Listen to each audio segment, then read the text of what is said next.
அனைவருக்கும் வணக்கம். நான் உங்கள் ரவிவர்மன். அதாவது யாரை பற்றி பார்க்க போறோம்னா, இந்த தமிழ் பெரும் முப்பாட்டன் ராவணன் பற்றிய உண்மைகள் தான். ராமாயணம்னு சொன்னாலே அதுல பிரதானமா சொல்றது ராமன் ராவணன். அதாவது கடவுள் மனித அவதாரமா இருந்தது தான் ராமன். மனிதன் வந்து கடவுள் கூட மக்களை காப்பாற்றணும் தான் ராவணன் நிறைய இதிகாசங்கள் சொல்லுது. ஆனாலுமே ராவணன்றது யாரு? இலங்கை ஆட்சி செய்த ஒரு மாபெரும் மன்னர்.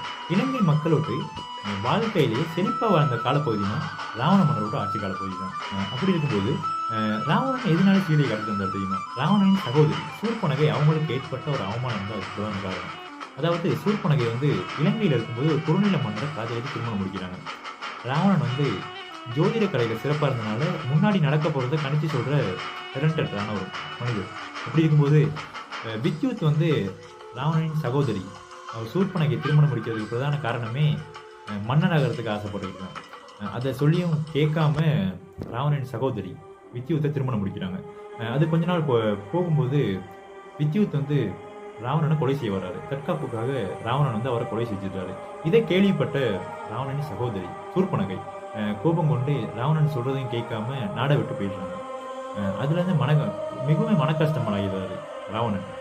இந்தியாவுக்கு சென்று ஒரு வனப்பகுதியில் கொஞ்ச நாள் வாழ்ந்துகிட்டு இருக்காங்க. அந்த வனப்பகுதியில் வாழ்ந்துருக்கும் போது கொஞ்ச நாள் நாட்கள் போய்கிட்டே இருக்காங்க. கடந்துகிட்டே இருக்கும்போது திடீர்னு ராமனை சந்திக்கிறாங்க. ராமனை சந்திச்சு காதல் வயப்படுறாங்க. அவரோட கதைச்சிக்கிட்டு இருந்ததை பார்த்துக்கிட்டு லக்குமணன் கோபம் கொண்டு அவரது நம்ம ராவணனின் சகோதரி சூர்பனகை விட்டு மூக்கு வெட்டிடுறாரு. அது மட்டும் இல்லாமல் ராவணன் வந்து சகோதரி மேல மிகவும் அன்பு கொண்ட ஒரு அண்ணன். ராவணன் அந்த சகோதரி வந்து சொல்றாங்க ராவணன் கிட்ட, இப்படி 2 மன்னர்கள் வந்து என் மூக்கு வெட்டிட்டாங்க, அவங்களுக்கு நீ கட்டாயம் பாடம் படிப்பிக்கணும்னு சொல்லிட்டு அவங்களோட இருக்க ராவணனோட மனைவி சீதையை நீ கடத்திட்டு வந்து நீ திருமணம் முடிக்கணும்ன்றாங்க. ராவணன் வந்து ஒரு நீதி தவறாத ஒரு சிறந்த மன்னன். அப்படி இருக்கும்போது ராவணன் சொல்றாரு, அவங்கள கடத்திட்டு வருவேன், ஆனால் அவங்கள எந்தவித தொந்தரவும் செய்ய மாட்டேன்னு சொல்லிட்டு இலங்கையில் நுவரெலியாவில் அசோகவனத்தில் வந்து சிறைப்படுத்தி வச்சிருக்காரு. சிறைப்படுத்தி வச்சிருக்கும் போது அதை கேள்விப்பட்ட ராமன் வந்து போர் தொடுக்க வர்றாரு.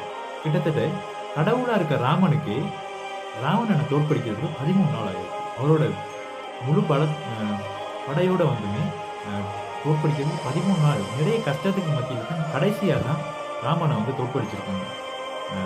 ஆனாலுமே ராவணனை எல்லாமே சொல்றது வந்து 10 தலை கொண்ட அரக்கன். ஆனாலுமே 10 கலைகளில் சிறப்பாக தேர்ச்சி பெற்றவர். அதான் சொல்லுவாங்க ராவணனை அது 10 கலை அல்ல, கலை பற்றி தலை சிறந்தவன், திசையட்டும் புகழ் கொண்டவன் தான் ராவணன். ஆனாலுமே ராம அவதாரத்தில் ராமன் கடவுளாக இருந்து மக்களை காப்பாற்றுறது தான் எல்லாமே சொல்லுவாங்க. ஆனால் தனிப்பட்ட ஒரு மனைவியை கடத்திட்டு போனதுக்கு ஒரு நாடையே அழிக்கிறதுக்கு யோசிச்சிருக்கார் ராமன். இதுலேருந்து கடைசியாக நீங்களே யோசிச்சுட்டாங்க, ராமன் நல்லவரா இல்லை ராவணன் நல்லவரா? அது மட்டும் இல்லாமல் இதில் நிறைய விஷயங்கள் நான் சொல்லாமல் இருந்திருக்கேன். இதை பற்றிய கதைகள் ராமாயணம்னு பார்த்தா அதில் இருக்க நிறைய கதாபாத்திரங்கள் அது வந்து பெரிய ஒரு கதையாக சொல்லியிருக்கோம். அதில் கதாபாத்திரங்கள் ஒருத்தரோட வரலாறு வந்து பெரிய வரலாறுன்னு பார்க்கும்போது வரலாறு வந்து நீண்டது ஒரு வரலாறு தான் தமிழரின் வரலாறு. ஆனாலும் இந்த ராமாயணம் சொல்றதுக்கு பிரதான கதாபாத்திரம்னு பார்த்தீங்கன்னா நம்ம ராவணன் சகோதரி சூர்பனகை பிரதான காரணம் இந்த ராமாயணம் தோன்றது.